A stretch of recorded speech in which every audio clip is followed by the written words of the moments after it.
Good morning! Magandang Sabado po ng umaga sa ating lahat. Ako po ay nagpapasalamat sa ating Panginoon at nagising tayong muli sa isang umagang puno ng pag-asa. At dalangin ko na sa umagang ito ay tayong lahat ay nasa malusog na pangangatawan at pag-iisip. Welcome po sa 11:43 DZMR para sa ating programang Usapang Pangkalusugan. Ang himpilan nito ay naririnig mula sa Sefton Village, Divisoria, Santiago City. Ako po muli si Dr. Jennifer Gatiwan, your program host. At ngayong araw ng puso ay pag-uusapan natin, of course, ang isang topic na napapanahon tungkol po sa puso or sakit sa puso. Dahil alam niyo po ba na ang heart disease ay isa pa rin po sa mga nangungunang dahilan ng pagkamatay ng tao sa buong mundo. Pero ang good news po ay madami dito ay pwedeng nating maiwasan at technically ay may mga lunas na din po. So disclaimer lang po, ako po ay isang pediatrician at hindi po ako cardiologist. Pero sama-sama po nating intindihin, no, ang tinatawag na basic heart care or ang basic na pangangalaga sa ating puso at atin pong intindihin ang mga early warning signs ng heart attack at pati na rin po yung mga special na lunas tulad ng angiogram, angioplasty at bypass surgery. At maya-maya po ay may magandang balita po akong isi-share sa ating mga kababayan dito sa ating probinsya, sa Lambak ng Cagayan or dito sa Isabela. But for now, let us learn how to protect the most important muscle in our body, ang ating puso. So, umpisahan po natin, no? Kung may isang bagay na gusto nating iparating sa ating mga tagapakinig o nanonood sa social media tungkol sa ating puso ay, ang ating puso po, ang kanyang number one function, technically ay hindi po sa emotion, kundi ito po isang muscle. Okay? Isa tong importanteng muscle when it comes to our circulatory system o yung cycle ng dugo sa ating katawan. Ito po ay nagsisilbing pump at it's a giant pump upang dumaloy ang ating dugo sa buong katawan. Dahil sa ating puso ay naide-deliver ng ating dugo, no? Na dumadaloy nga sa ating mga ugat yung oxygen na kailangan ng ating katawan. At the same time, yung waste product ng ating katawan na tinatawag na carbon dioxide ay ide-deliver din ng ating katawan sa ating baga palabas sa ating katawan. So our heart is a giant pumping machine na patuloy po itong nagpa-pump mula sa conception, no? Ito po yung isa sa mga unang major organ system natin na nagtatrabaho na hanggang sa kamatayan. Yan. So it's a major pumping machine. Okay, so nasabi natin, no, it delivers the oxygen and the nutrients na kailangan ng ating katawan upang mabuhay. At the same time ay siya din po yung delivery system for the removal of the waste product. So double circulation, ika nga. Paano niya yan ginagawa? Ito pong ating puso ay may tinatawag po siyang chambers, okay? Or mga parang portion na kung saan yung ating oxygen poor blood o ibig sabihin na deplete na ay magdadala po siya ng oxygen sa right side of our heart at pagkapasok po doon ay yung ating dugo na yun ay dediretso sa baga upang malagyan naman this time ng oxygen at ang ating dugo ay tinatawag nating oxygen-rich blood na papasok sa kaliwang parte ng ating puso na siyang ipapump out ng ating puso papunta sa ating katawan. So it's a closed circuit circulation, ika nga. Pero double yun. Parang parallel siya in a way, no? Dahil dito, ang ating puso ay masasabi nating sentro na nagdadala ng buhay sa bawat cell ng ating katawan sa pamamagitan ng pagbomba ng dugo. So that's the beauty of our heart together with the vessels and our arteries and veins that will make our circulatory system. So sa panahon po ngayon ay dumadami na po ang mga inaatake sa puso kahit mukha silang healthy on the outside. At Ang heart attack po ay hindi lang po pang senior citizen. This can happen at any age right now, no? Including the younger ones, no? The teenagers, the 20s or the 30s. But still, pinaka-common pa rin po sa mga adults, no? Starting in their 40s, patataas na yan sa senior citizen. The average age pa rin po ng first attack are in the senior years. Sa mga kalalakihan, mas maaga are in their 60s at sa mga kababaihan in their 70s. Tumataas po ang kaso, no? Right now, napabata ng pabata because of poor lifestyle, no? Stress and obesity. Yan. So, ayun po yung nangyayari. 1 in 5 patients na inaatake na daw sa puso are 40 years old or even below. So, ano yung mga simptomas? Kadalasan, ayan nga po yung nasabi natin kanina, mga warning signs na ating pag-aaralan ay yung tinatawag na chest pain or paninikip ng dibdib, shortness of breath, nahihirapang huminga, nausea, yung parang naduduwal, or may pain, no, pananakit sa balikat. Okay, so yun yung mga hindi natin dapat ipawalang bahala. Okay? So, yung mga mas nakatatanda, lalo na yung may mga sakit na diabetes, alta presyon, medyo may katabaan, nako, ayan na po yung tinatawag nating risk factors. Pero nasabi natin kanina, no, chest pain pa rin daw po yung number one na senyales pag ikaw ay nagkakaroon na ng heart attack. Kahit pa man, no, kung ikaw ay isang taong mabilis mapagod, parang mabilis kang hingalin, which is not a normal thing, di ba? Pag isipin natin, pag ikaw ay naglalakad ng ilang steps pa lang hinihingal ka na, mukhang kailangan magpa-check up ka na. At hindi lang hinihingal, ikaw ay parang pinagpapawisan na ng malamig, nahihilo, nasusuka, ayan na, ikaw ay dapat magpatingin na. Okay? So, yan yung mga dapat nating bantayan. Aside from that, pwedeng meron kang nararamdaman din daw na heartburn o yung parang hindi ka matunawan. Yan, pwedeng isang sign din yan, no? Akala mo heartburn yung pala. Literally, yung heart mo na ang nagkaka-problema. Ayan. So, may iba naman akala nila anxiety lang. Yan. So, mas maganda magpa-check. So, ano nga bang dahilan? Ayon po sa mga expert, there are some key connections between yung mabilis na pagkapagod at sa kalusugan ng ating puso. Dahil around 70% of kababaihan daw ay nakaka-experience ng matinding pagkapagod or pagkahapo bago pa man talaga magkaroon ng heart attack. So, kung ikaw ay mabilis mapagod, mas maganda talaga magpatingin. At ang madalas nakikita sa mga check-up ay yung pagbagal ng pagdaloy ng ating puso. Ibig sabihin, ng dugo. So, ibig sabihin, yung the lower blood flow, ibig sabihin yung pag-pump ng puso ay hindi na maganda. Yung tinatawag na ejection fraction, yung pag-eject ng puso papunta sa katawan, medyo humihina na. Okay? Kaya ka nang hihina dahil wala na ngang oxygen. Okay? So, again, nahihirapang huminga, paninikip ng dibdib, mabilis mahilo dahil ano nga ba yung kailangan natin para tuloy-tuloy ang ating pangangatawan, magandang pangangatawan?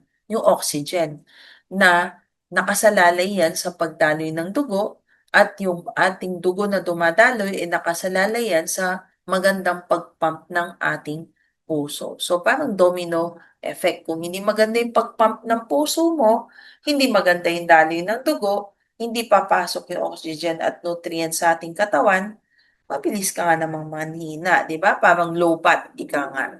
So, yan yung mga senyales. So, ano yung mga tinatawag nating risk factors? Sino yung mga taong at high risk? Nasabi na natin kanina, may mga matatanda, menopause, pero pwede po natin itong i-divide into what you call non-modifiable at modifiable. Ibig sabihin ng non-modifiable, hindi mo na kayang iwasan. So, sa edad, syempre, pag ikaw ay nagkakaedad, mas high risk ka kasi nga wear and tear habang tumatanda, tumatanda na rin yung mga piyesa-piyesa ng ating katawan. So, mas high risk ka kung ikaw ay mas matanda. Pero kung healthy ka nga naman ng katawan mo, kahit ikaw ay tumatanda, at maganda pa rin ang iyong maintenance sa iyong pangangatawan, mas less prone ka. When it comes to gender or the sex, ang kalalakihan na sabi natin kanina ay at higher risk than kababaihan. Okay? Dahil mas early yung onset ng heart attack sa mga lalaki at in their 60s. Sa mga babae, hanggat ikaw ay nagme-mens pa daw, maybe because of the hormone regulation, mas less ang iyong risk for heart attack at mas tumataas ang iyong risk pag ikaw ay menopause na. Ayan.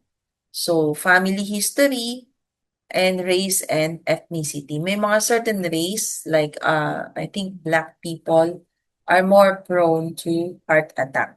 Ayan, kung ang lahi ninyo ay may mga sakit sa puso, ayan, yan yung mga non-modifiable. Pero ano yung modifiable? O yung pwede nating baguhin. Dito po ay nakabatay ang ating lifestyle na dahil sa ating good choices of lifestyle or poor choices of lifestyle, doon nakasalalay ang ating health condition. Kaya tinatawag nating modifiable. Pwede mong baguhin. Tulad ng paninigarilyo. Alam naman natin na ang paninigarilyo ay pwedeng makasira sa ating mga ugat. It can narrow our blood vessels and therefore increase the risk for heart diseases. So, itigil mo na yung paninigarilyo para hindi ka at high risk for heart disease. Akala mo, ano lang yung heartburn. Yung pala, dahil dyan sa sigarilyo mo, vape man o the usual classical cigarette, ikaw ay nagkakasakit na sa puso. Unhealthy diet. Okay? Yung mga pagkain tinatawag nating putok-batok diet. Crispy pata, chicharon, mga french fries sa mga kabataan, fast food, very high in salt and sugar. Nako, yan ay medyo hinay-hinay tayo. Talagang hindi ka tatanda dyan. Kung ang paborito mo lagi ay lechon. Ako, ayan na. Sabayan mo pa ng physical inactivity. Hindi ka nag-exercise, hindi ka man lang gumagalaw, ikaw ay nakaharap lang sa iyong laptop, cellphone, nakaupo, at ikaw ay unti-unti nang nananaba, nag-iipon ka na ng mga taba-taba, na siya pa yung nagkukos ng tinatawag nating cholesterol plaque. Bumabara-bara na sa iyong mga ugat-ugat. Ayan, perfect condition na yan.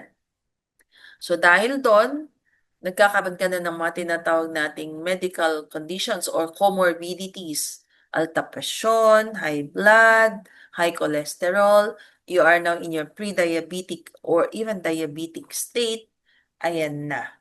Sabayan mo pa ng chronic stress, poor mental health, tulad ng anxiety and depression, at umiinom ka pa ng alak, perfect combination for you to be at high risk of heart attack.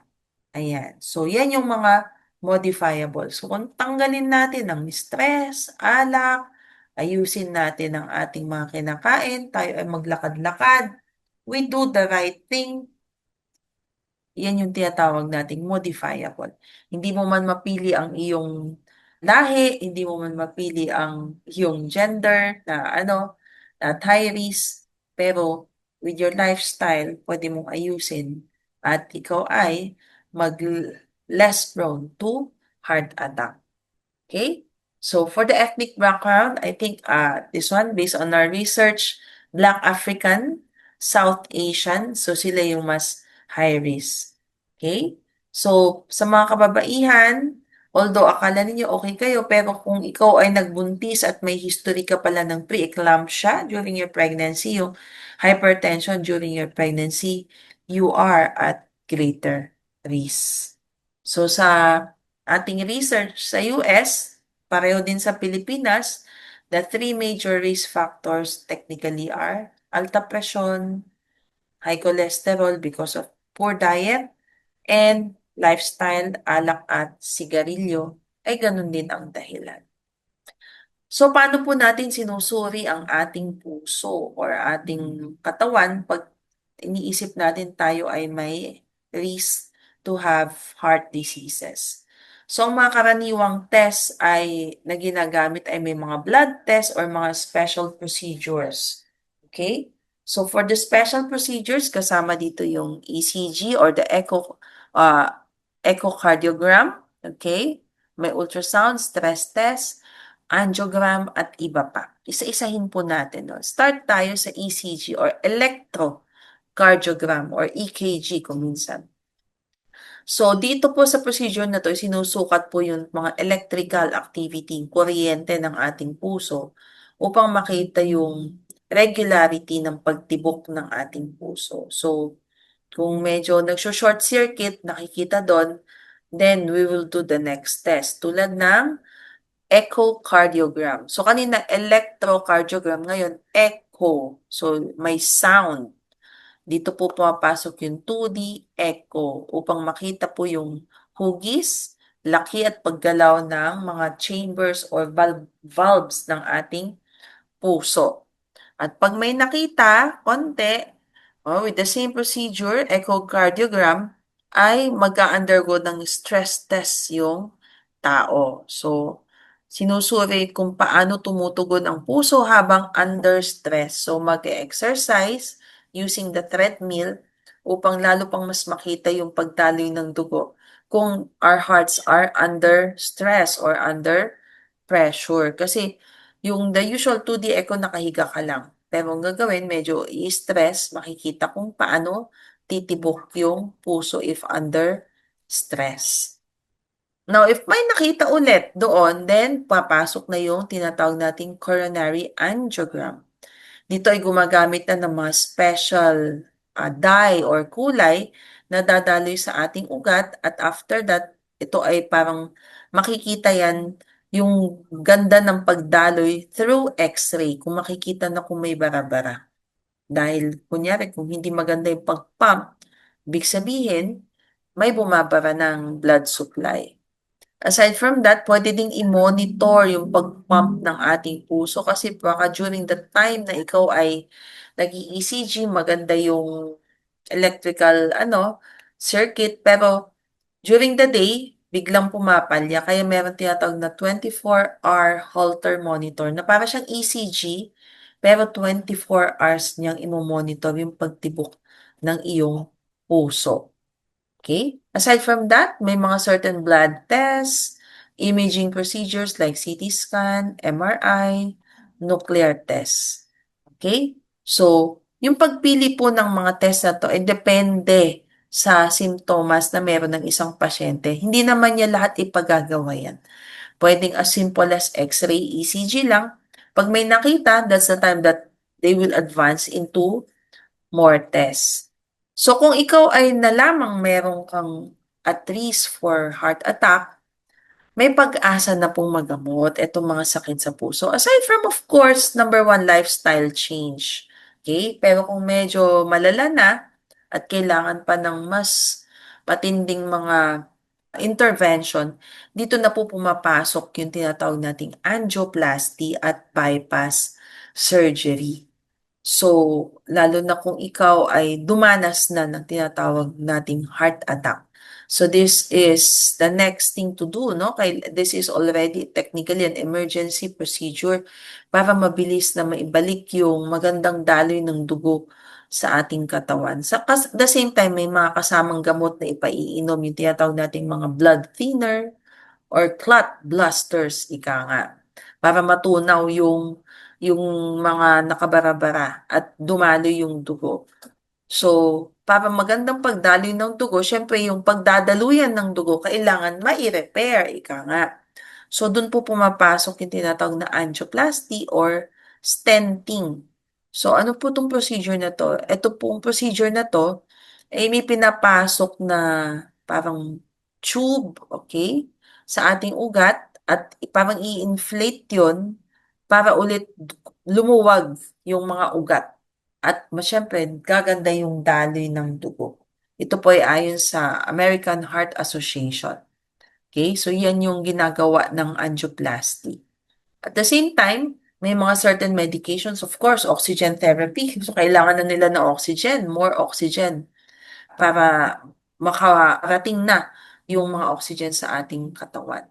Okay? So, yun yung angioplasty. Ito yung pinakakaraniwang procedure na initial procedure pag ang mga ugat natin ay may mga bara-bara na upang kaya pang masalba yung ugat na yun. Pero kung hindi na kaya at talagang baradong-barado na yung ugat na yun, the next procedure could be what you call the bypass surgery. Dito sa Pilipinas, marami tayong tinatawag ng mga bypass road. Bakit may mga bypass road? Dahil yung mga dating daanan ay sobrang traffic na at mahirap ng dumaan yung mga sasakyan. Ika nga, di ba? Lalo na kunyari yung mga paluwas ng Maynila. So, yung mga major land transport group like yung mga buses, mga truck, sila na yung mga pinadadaan sa bypass road. Pero because of our politics nga, ayan na naman, papasok ng ating mga ghost project. So, ang ating mga bypass road kung minsan ay non-passable to big vehicles. So, ang gumagamit ng mga bypass road are the smaller ones. Okay? But nevertheless, ang concept po ng bypass road ay para mas makarating sa dapat puntahan. So that's the same principle po ng bypass surgery dahil ginagawa ito kung malala na yung bara. Okay? At hindi na talaga maganda yung daloy ng dugo doon.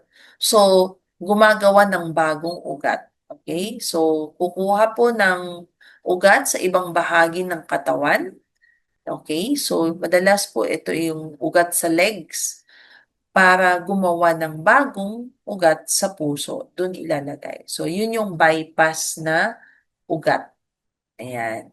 So, madalas, ito yung mga major procedures na ginagawa after the heart attack. At the same time, may mga gamot na ibinibigay. And of course, again, an advice from your doctor, sasabihin niya sa iyo, lifestyle change na po tayo. Lolo, lola, tito, tita, kailangan ng bawasan yung mga dati nating kinakain na hindi maganda sa ating pangangatawan. Kailangan na nating mag-exercise. Kailangan na nating itigil ang ating mga bisyo dahil pwedeng magbara din itong bagong ugat na ginawa sa'yo kung babalik ka sa dati mong gawi. Okay? So, ito pong bypass surgery is a routine surgery na po na ito po yung standard long-term treatment na po na ginagawa sa mga taong may bara na nga po sa puso. At ito ay ginagawa na for over 50 years at ang success rates nga po nito ay napakataas, 99%.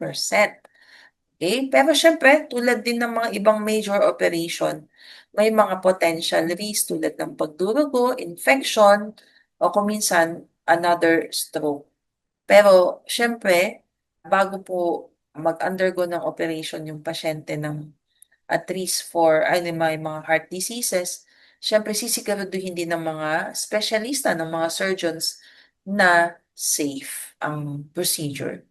So sa ating mga tagapakinig ngayon na may high blood o diabetes, pero pakiramdam ninyo ay okay kayo, dapat po ay regular pa rin ang inyong follow-up sa inyong doktor upang mabantayan ang inyong puso o ang inyong buong pangangatawan.